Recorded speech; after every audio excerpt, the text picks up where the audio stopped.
there's no evidence of that. Jeez, that's a great way to endear yourself to the neighborhood. Suing people.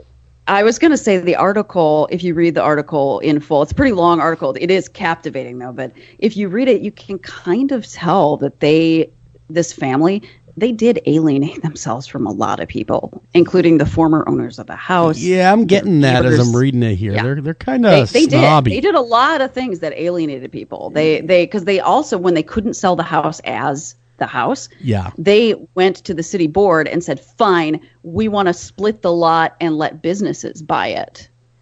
And of course the neighbors are like, wait a minute, then you're bringing down everybody's property value. Why would you? Yeah. So they made enemies of pretty much everybody just to get rid of one freak. Wow. Just to stop the letters. And so they went to, like, as far as I'm concerned, they went to, every end that they could to just to stamp out these letters, when, honestly, I probably would have been like tempted to say, okay, you don't like us doing renovations on the house, I'll stop or I'll change it. Something. Yeah. What do you want?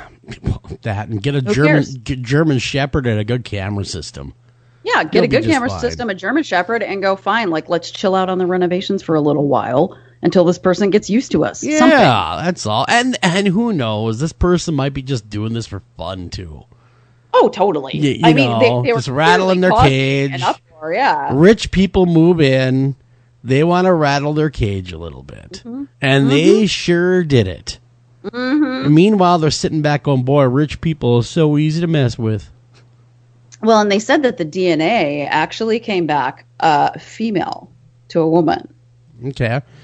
Whoever licked the stamp or licked the envelope or the stamp is female. Is female. What a strange story. Again, if you want to check out the story in its entirety, go to The Cut, and it'll have everything right there for you. And yes, The Haunting of a Dream House is what they call it. It's a little dramatic of a... it was a little dramatic of a headline, but, for what's going on. I thought for sure it involved ghosts, but it didn't, which would have been cooler, if you ask me.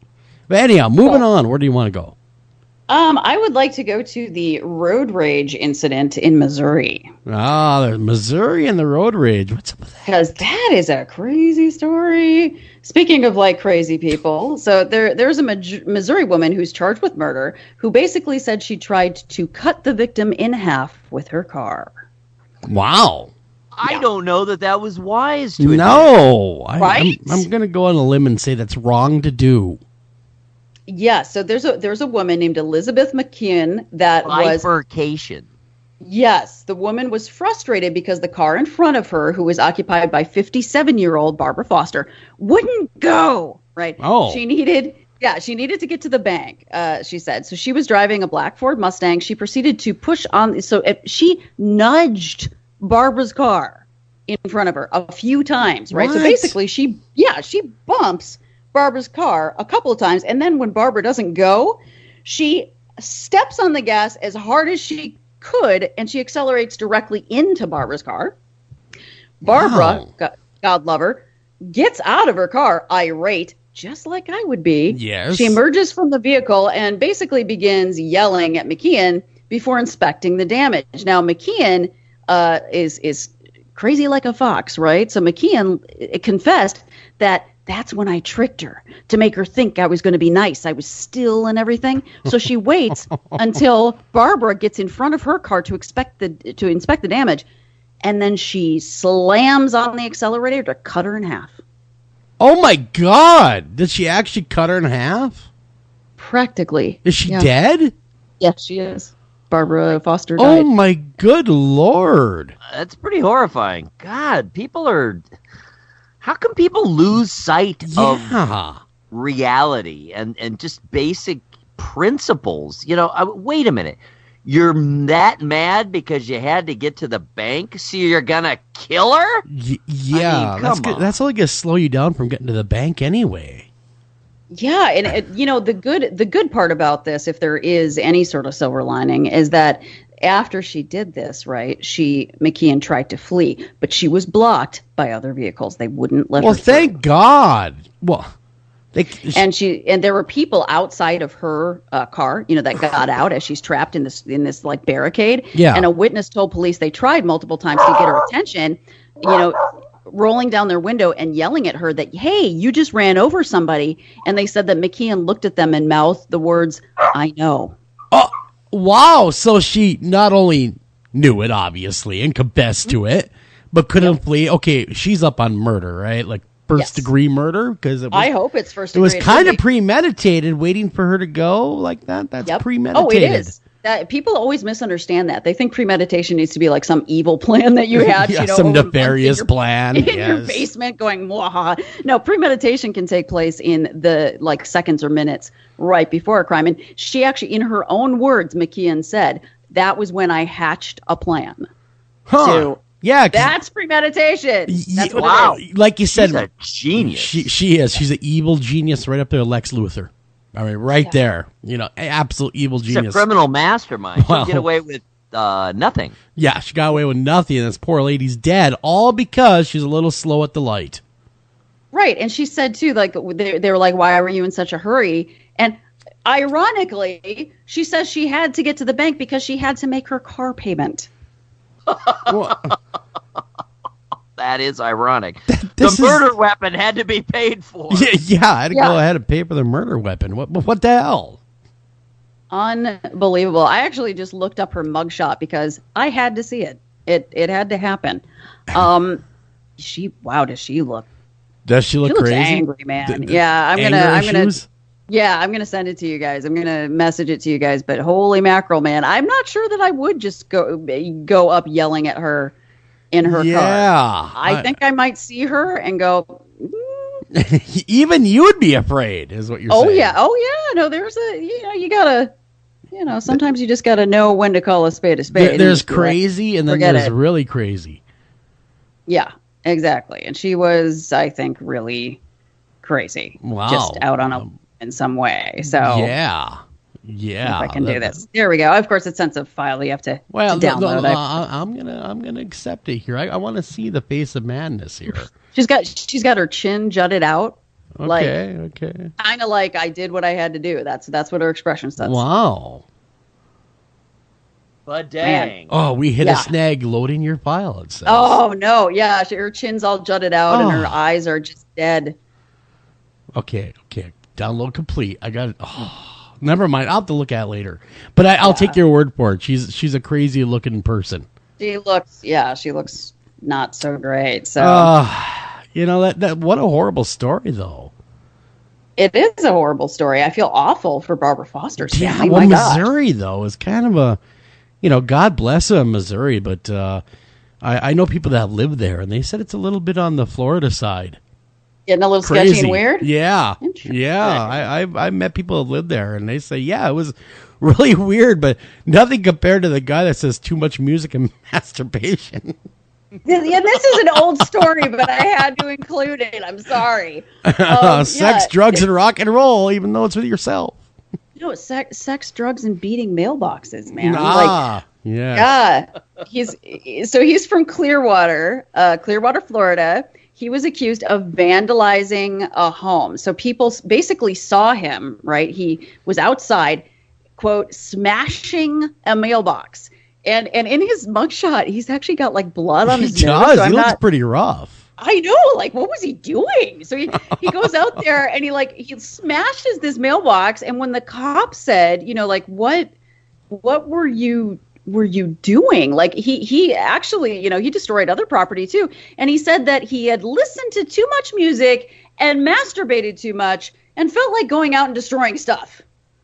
Wow. Well, I mean, one thing leads to another, obviously. Yeah, they go hand quid pro quo. They go hand in hand. Now we know what the blood was from. Oh, way too vigorous. Oh, very vigorous. You went there. You did. But I'm like, is he? I mean, I'm sorry, but is he not doing it right? Shouldn't he be kind of tired? You would think so. Shouldn't be blood involved. No. Yeah. You should be smoking a cigarette at home, going, "Wow, I feel better." Right? I know. I'm like, you're doing something wrong, dude. Something's not working out for you. I don't know what it is, but. When police arrived at the home, they say they found William Timothy Anderson Thomas. Wow, that's a long one. 25 on the property, shirtless and covered in dirt.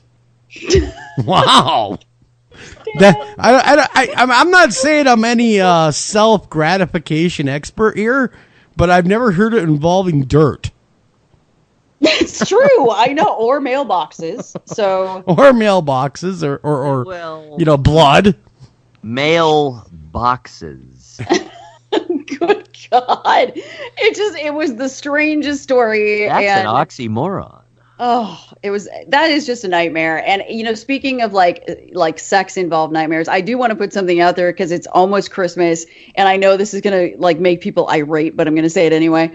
At Christmas and at Halloween and things like that, some bad people kind of come out of the woodwork sometimes. Sure, and they do.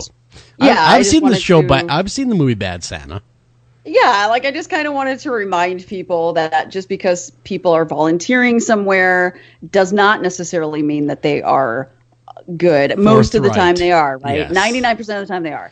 But there's a story recently that just came out, actually today, about a registered sex offender who had been dressing up as Santa Claus. Oh, dang. In Orange County. And actually, he's been a Santa Claus for hire for 30 years.